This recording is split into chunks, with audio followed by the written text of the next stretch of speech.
Muy bien.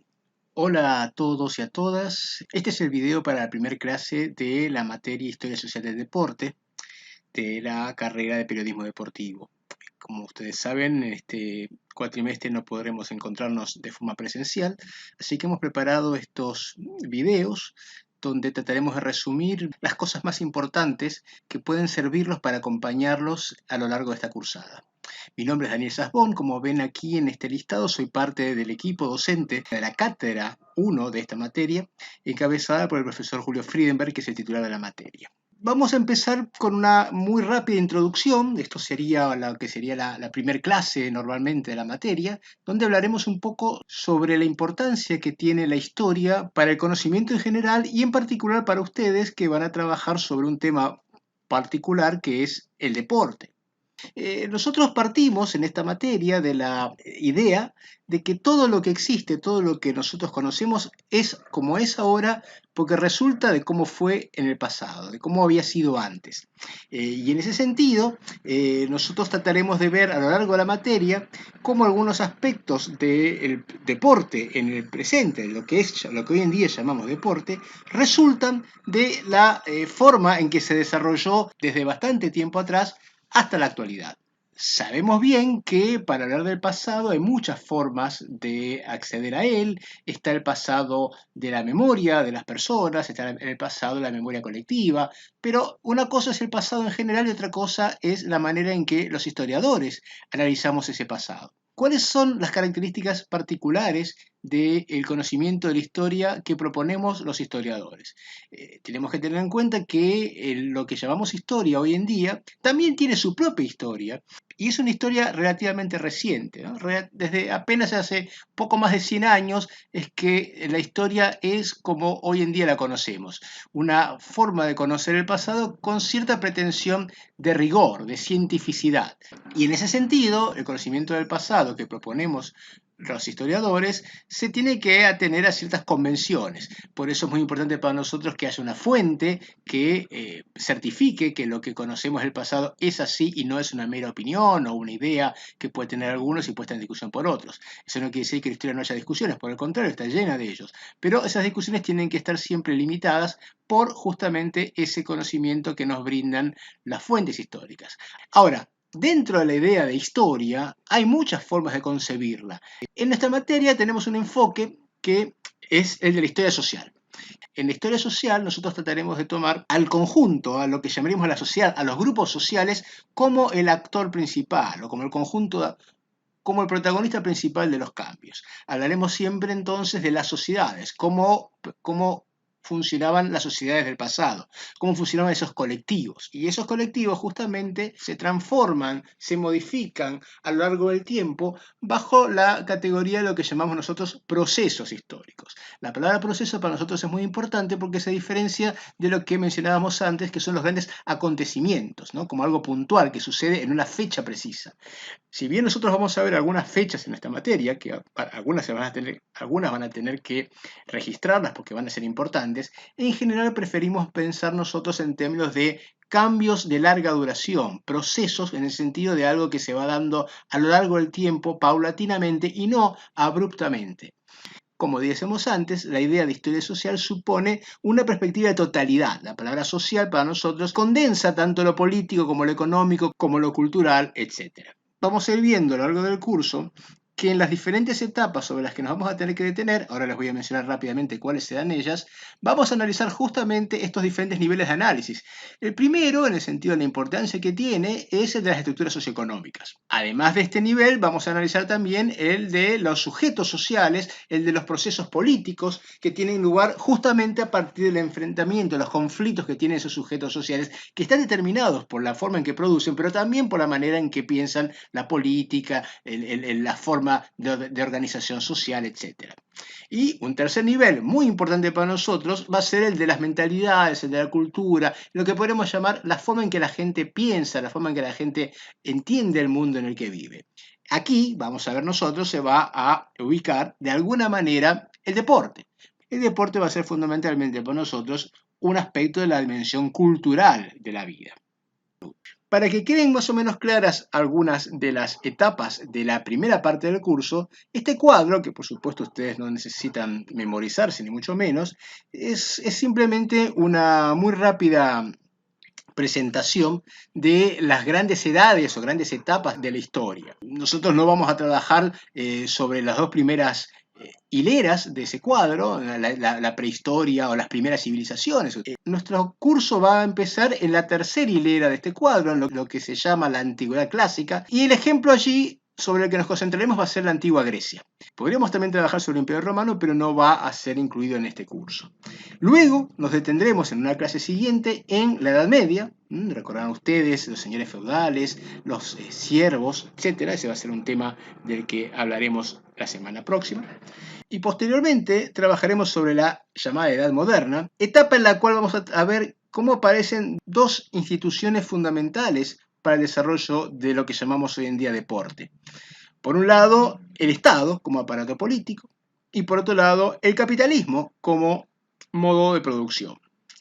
Por último, la edad contemporánea va a ser para nosotros el centro prácticamente de nuestra materia, que como el nombre lo indica, es la edad en la que estamos nosotros hoy en día. Y como ven aquí en el cuadro, el deporte aparece exactamente en esta etapa, y por eso es que decíamos hace unos minutos que vamos a concentrar el nombre deporte específicamente a esa etapa y no, aunque coloquialmente se diga, a la etapa antigua del Imperio Romano, de la antigua Grecia o de la Edad Media.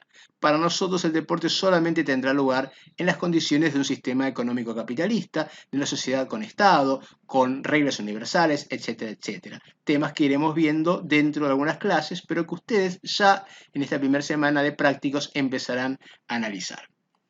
Con esto en mente, entremos en la primera de estas etapas a las que me referí, que es la antigua Grecia. El nombre Grecia es un nombre con el que nosotros condensamos siglos y siglos de historia, de diferentes formas de agrupamiento político, social y económico, de pueblos distintos que se establecieron a lo largo de varios siglos en la península griega. Estas diferentes etapas se extienden por varios milenios. Fíjense que la colonización de lo que es la antigua Grecia arranca desde mucho tiempo atrás, desde hace unos 5.000 años, a través del establecimiento de diferentes pueblos de origen diverso que se van a establecer en esta región.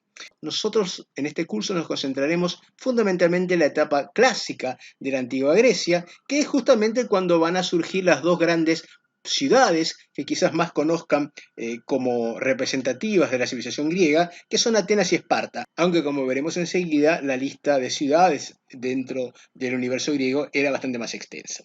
Por último, la etapa final de la civilización griega, poco antes de caer bajo el dominio romano, es la etapa helenística, en la etapa donde aparecen figuras como Alejandro Magno, que va a ser quien va a exportar en algún sentido esta cultura griega hacia el mundo oriental a través de la expansión militar. La primera cuestión en la que ustedes tienen que detenerse para entender lo que veremos en el curso es que a pesar de lo que les parezca a ustedes intuitivamente, Grecia no es un país. Y esto es muy importante no solo para esta clase, sino en general para todo el curso. Porque un esfuerzo que van a tener que hacer a lo largo de la materia es tratar de no pensar al pasado con las categorías del presente. Esto es muy complicado, no va a serles sencillo, pero es un esfuerzo, como digo, que tienen que tratar de hacer.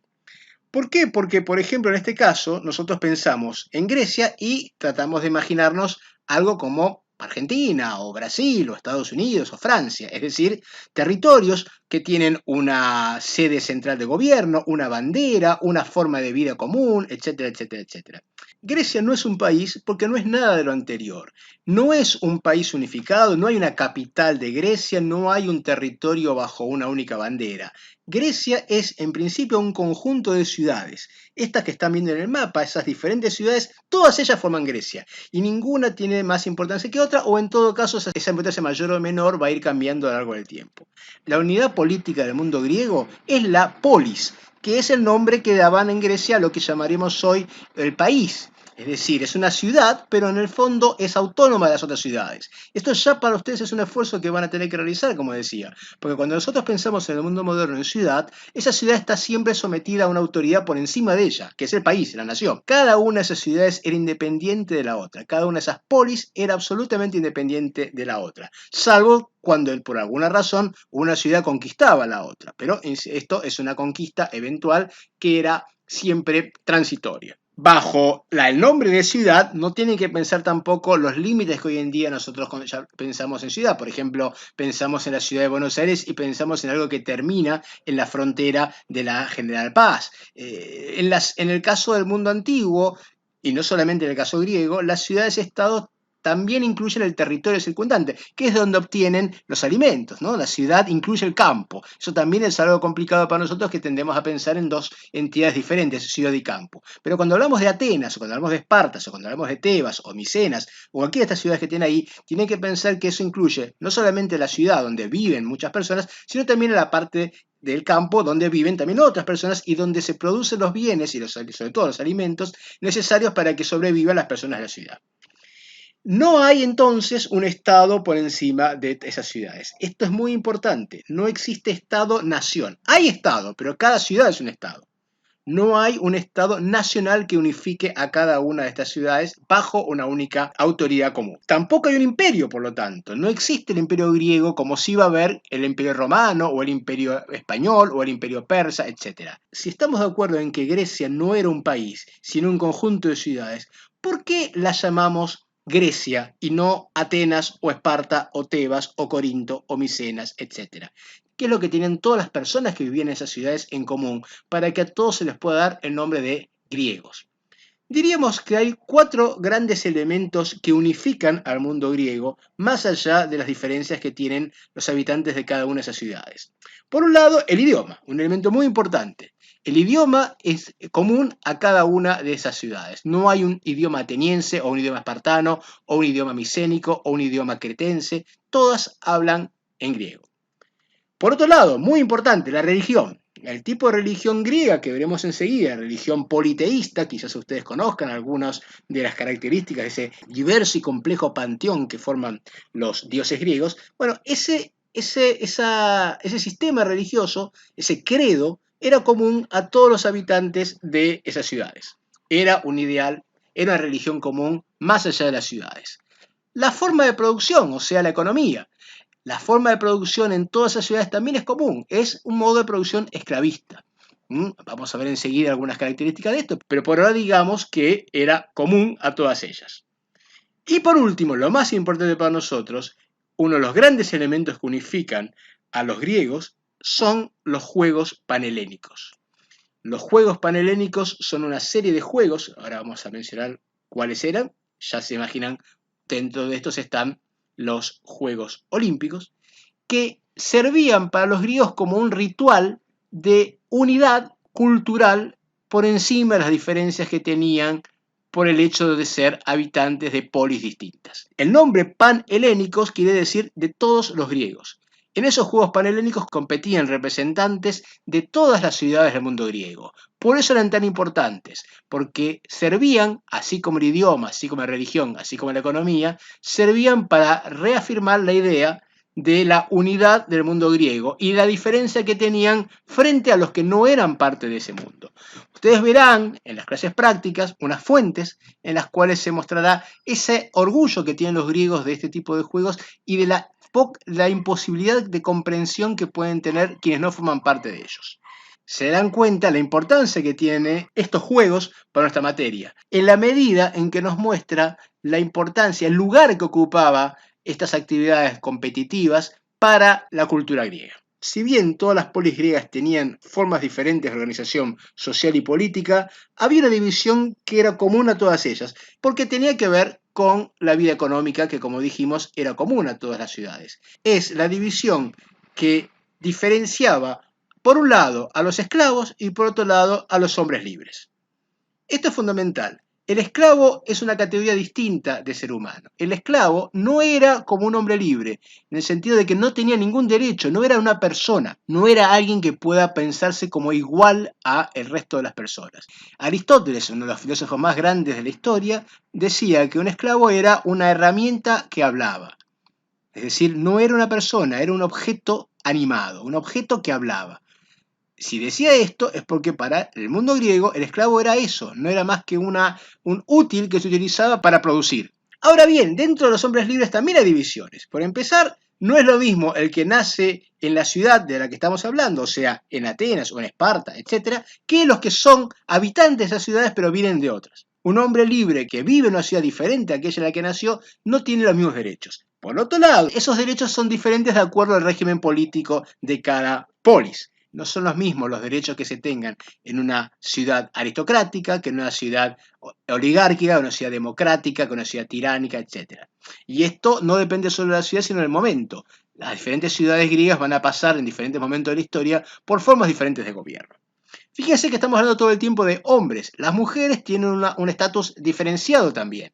Las mujeres en el mundo griego están en un lugar de clara inferioridad con respecto a los hombres. Tienen menos derechos que los hombres. Si bien, no por ello pueden estar ubicadas en el lugar de esclavos.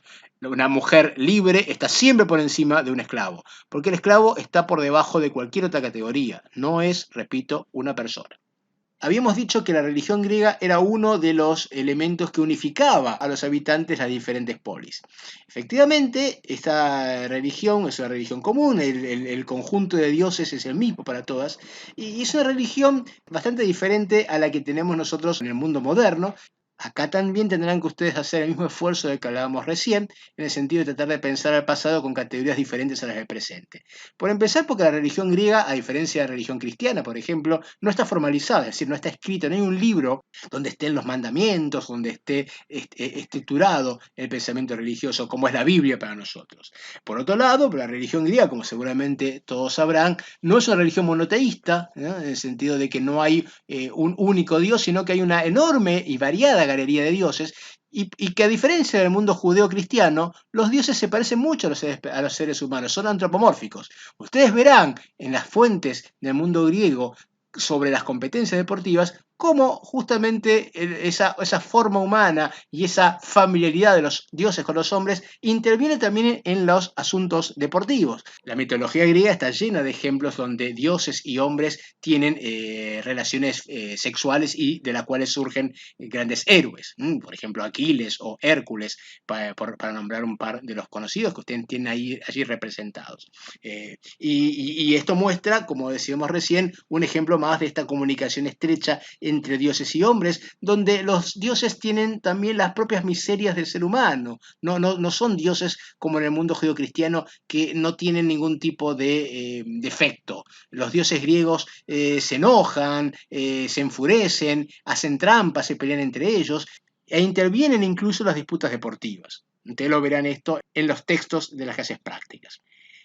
Un punto muy importante para entender el mundo griego y sobre todo el lugar que tenían las actividades competitivas es el ideal de excelencia. Hay un término, porque no es fácil traducirlo, que es el de arete.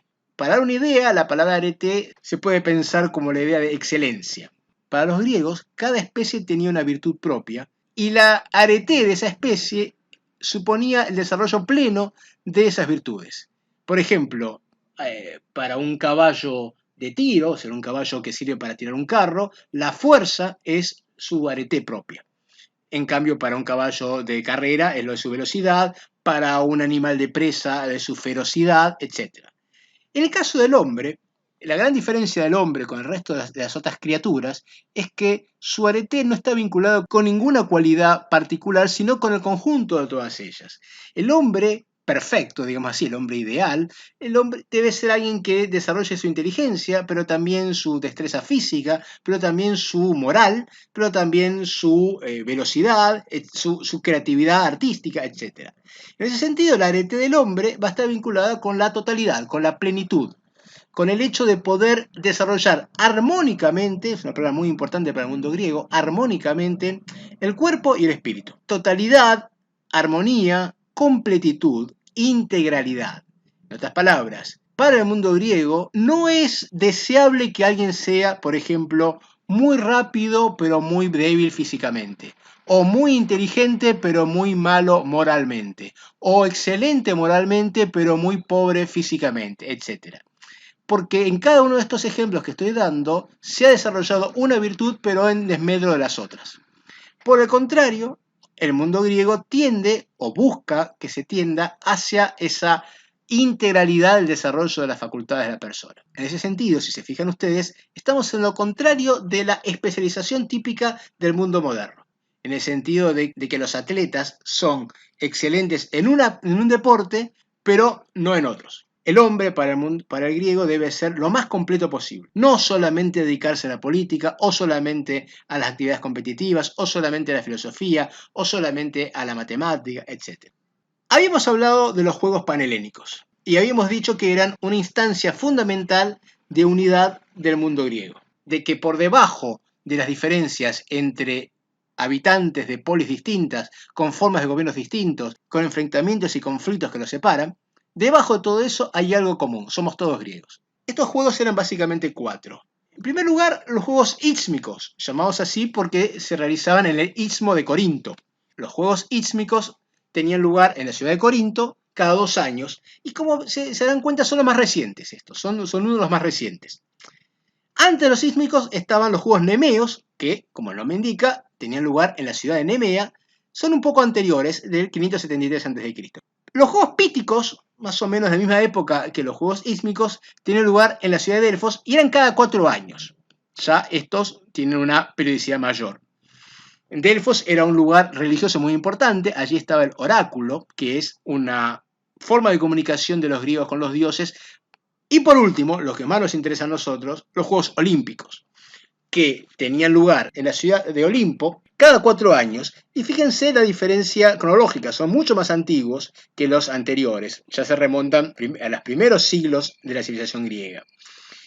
Los Juegos Olímpicos y los Píticos no coincidían, eran intercalados. Los Juegos Ísmicos y los Nemeos se hacían uno antes y uno después de cada Juego Olímpico, y los Píticos 2 años antes y después. Estos juegos tenían todos una gran importancia para los habitantes de las ciudades griegas, tan es así que, como verán ustedes en los prácticos, los competidores que tenían que viajar de las diferentes ciudades griegas a las ciudades que eran sede de estos juegos, o sea, a Corinto, o a Nemea, o a Delfos, o a Olimpo, tenían garantizado el libre paso por las diferentes ciudades-estado que tenían que atravesar para llegar a ellas.